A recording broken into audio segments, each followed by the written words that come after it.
Assalamualaikum.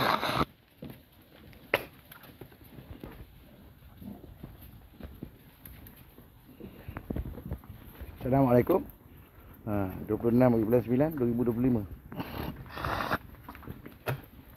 Persamaan 4 Rabiul Akhir 1447 Hijrah kawan-kawan.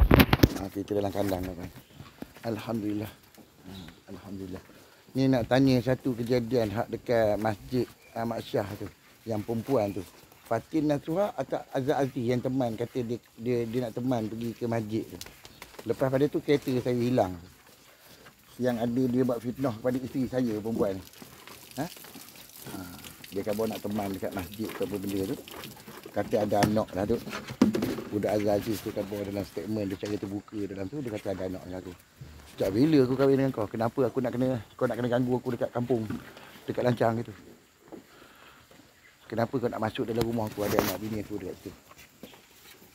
Ni Fatin Nasuha ni. Sejak bila kereta tu dan rumah tu kau beli?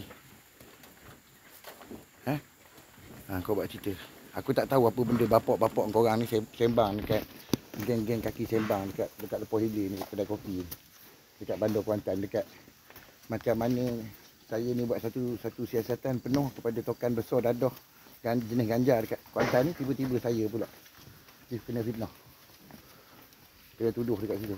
Yang pegawai ADK ni yang ada dekat Lepoh menantu ni, dia ambil benda tu dia jual pula. Lepas tu saya nak kena beli pula benda tu. Boleh jelaskan kat sini. Sampai nak kena positif urine lah apa benda lah. Sana sikit. Sana. Apa? Kita nak tahu. Satu lagi pasal pegawai ADK ni kabarnya yang curi beg CPJ saya dekat Kemaman, dekat Terengganu, dekat Dungun tu.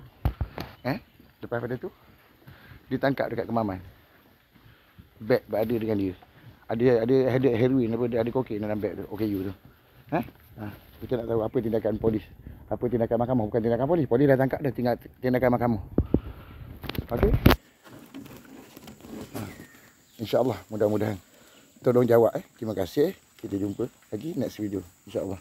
Ini tindakan mahkamah apa dia? OKU ni. Okay. Sebab dia orang kata nak video kan kenyataan kan. Saya bagi statement dan yang dia orang tu perlu jawab. Saya nak bagi tahu dekat Dungun itu ada satu kes pegawai SPRM dengan pegawai polis tu meninggal dunia kan. Kena pukul, kena serang kan. Melibatkan individu terbabit lah tadi. Okey? InsyaAllah, mudah-mudahan. Ni lembu ni separuh tak ada ni. Sebab aktiviti dia orang menangkap ni. Sebab video TikTok ni apa benda kan. InsyaAllah.